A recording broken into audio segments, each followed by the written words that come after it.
Scary telling.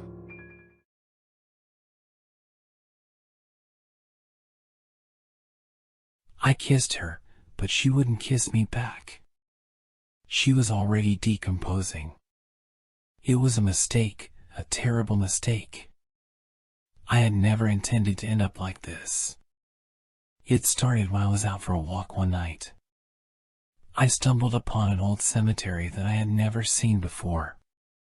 It was hidden away behind a dense thicket of trees, and I had to push my way through the branches to get there. As I walked through the rows of gravestones, I noticed a fresh mound of dirt.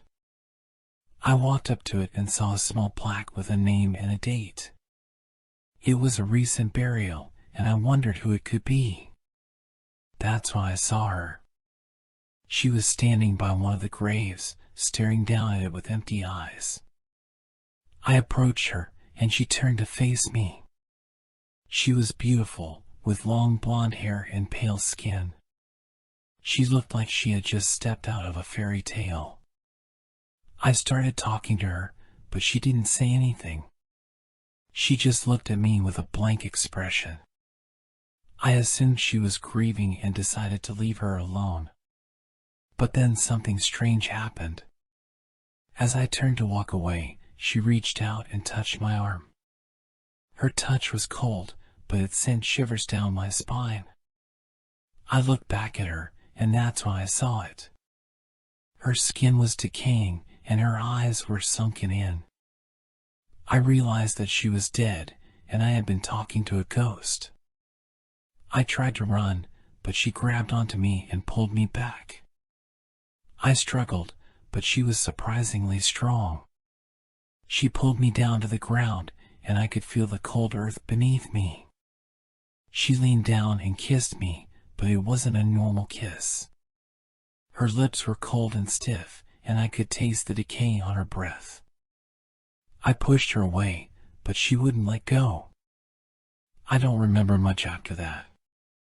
The next thing I knew, I woke up in my bed, covered in dirt and sweat. I thought it had all been a dream, but then I saw the bruises on my arms where she had grabbed me. I tried to forget about the whole thing, but I couldn't shake the feeling that something was following me.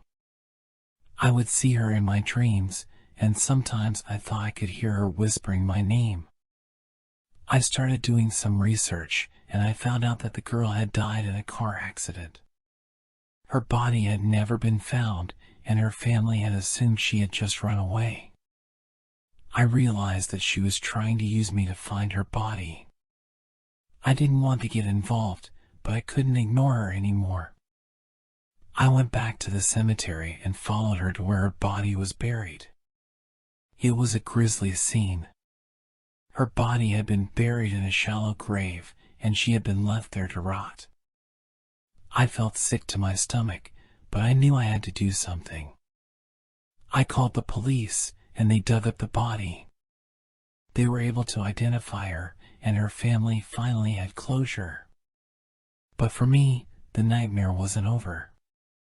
I still see her in my dreams, and sometimes I swear I can feel her cold lips on mine. I don't know how to get rid of her, and I don't know if I ever will. All I know is that I should have never kissed her.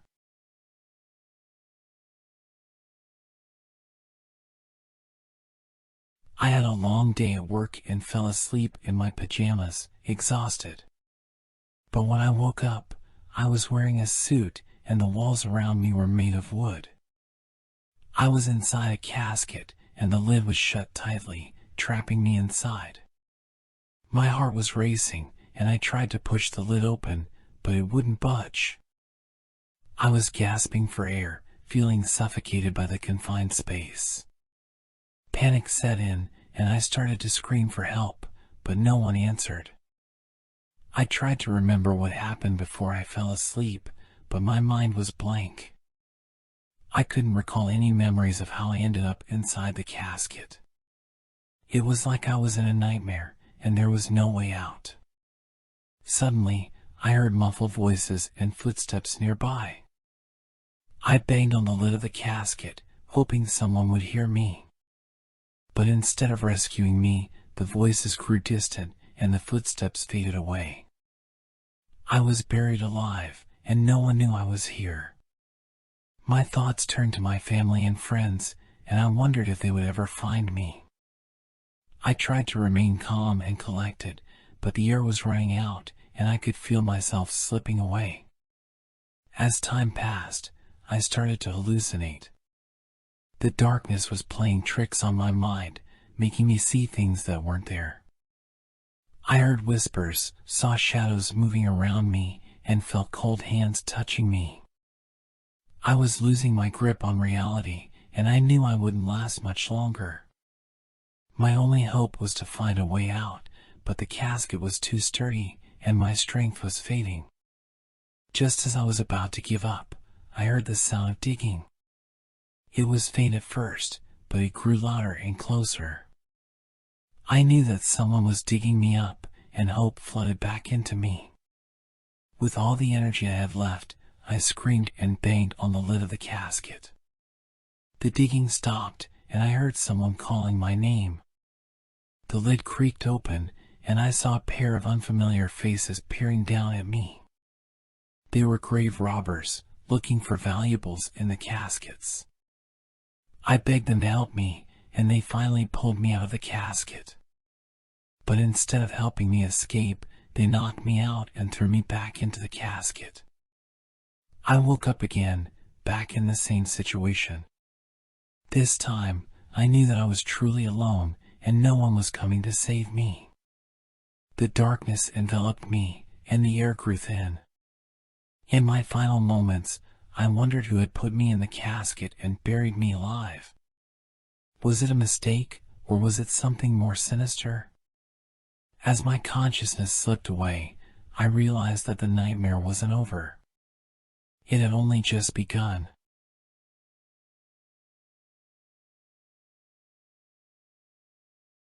I've always been a solitary person, preferring to spend my time alone in my small apartment. I don't mind the silence, the darkness, or the occasional creaking of the floorboards. In fact, I find it comforting to be in the presence of the spirits that reside in my home. You see, my apartment is haunted. I don't know how many ghosts there are, or who they used to be, but I've learned to coexist with them. They don't scare me. In fact, they make me feel less lonely. Sometimes, I hear them whispering in the corners of the room, or the sound of footsteps while I'm walking down the hallway. I've even seen their apparitions in the mirrors, looking back at me with hollow eyes. But it's the singing that I love the most. It's a beautiful melody, haunting and ethereal, that seems to come from nowhere and everywhere at the same time. I feel a sense of peace wash over me when I hear it, like I'm not really alone. And then there are the touches. Sometimes, I'll be sitting on the couch, and I'll feel a hand on my thigh, or a brush against my hair. It's never forceful or malicious, just a gentle reminder that they're still here with me. I've never been afraid of them, until now.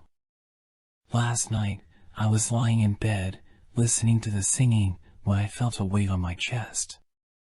It was like someone was sitting on me, making it hard to breathe. I tried to sit up, but I couldn't move. The weight was too heavy. That's when I heard the whispers. They were louder than usual, and I could make out some of the words.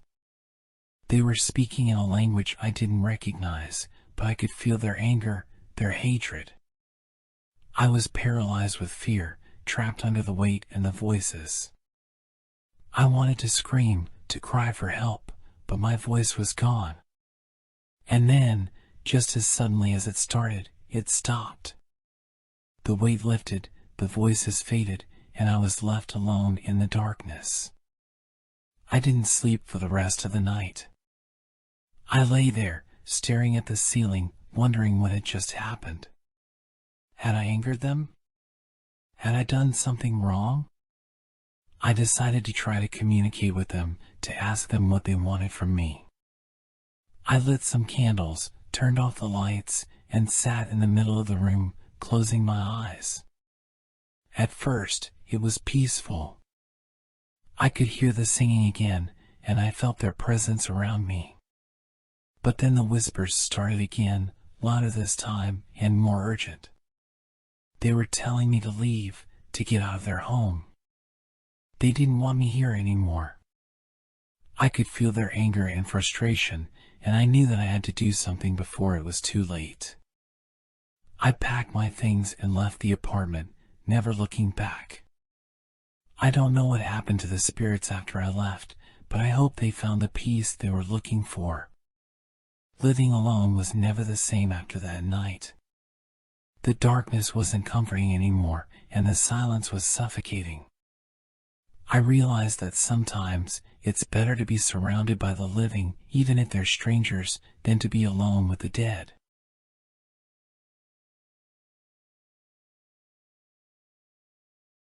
I was driving down a lonely road in the middle of nowhere, surrounded by fields and trees on either side. I enjoyed the solitude and the quietness of the night. But as I drove, I felt a sudden jolt, as if I had hit something. My car thumped over it, and I could hear a sickening crunching sound under the wheels. I quickly hit the brakes and got out to investigate. But what I saw was beyond my wildest nightmares. There, in the middle of the road, lay a bloody, mangled body. The face was unrecognizable, and the limbs were twisted and broken. The stench of death filled my nostrils, and I felt bile rise in my throat. I stumbled backward, trying to catch my breath, as my heart raced with fear and panic. I tried to call for help, but there was no cell signal. I was stranded on this desolate road, with a corpse at my feet. As I looked around, I noticed that the road stretched endlessly in both directions. There were no signs of civilization or any indication of where I was. I was trapped in the middle of nowhere, with no way out. Suddenly, the rain started pouring down, obscuring my vision even more. The blood on my windshield wouldn't clear, and I could hear the drops pounding against my car. The sound was like 1,000 drums, beating at a rhythm of doom. I could feel the terror closing in on me, as if the rain and the darkness were conspiring against me. As the night wore on, I began to see things out of the corners of my eyes. Shapes and shadows that moved in the darkness, whispering my name. I tried to ignore them, telling myself that it was just my imagination, but the fear was too great. I started to feel as if I was being watched, followed, hunted. I realized then that I was not alone on this road. That the dead and the living shared the same space. That the line between reality and nightmare was blurred, and that I was caught in the middle. The rain stopped and the sun rose, but I was still trapped on that road, with that corpse at my feet. I tried to move it, but it wouldn't budge. It was as if it was glued to the ground. I knew then that I was not meant to leave that place, that I was stuck there forever. I don't know how long I stayed there, on that road to nowhere. But as the days turned into weeks, and the weeks turned into months, I realized that I was becoming like that corpse. That I was rotting away, just like it was. That I was a prisoner of my own fear, my own imagination. Now, when I hear the sound of rain on my roof, or the thump of my car over something in the road, I can feel the terror rise up in me again. I can hear the whispers and the laughter, the sounds of the dead and the living mixing together into a cacophony of horror. And I know that I am still on that road, that I will always be there, trapped between worlds, in a nightmare that never ends.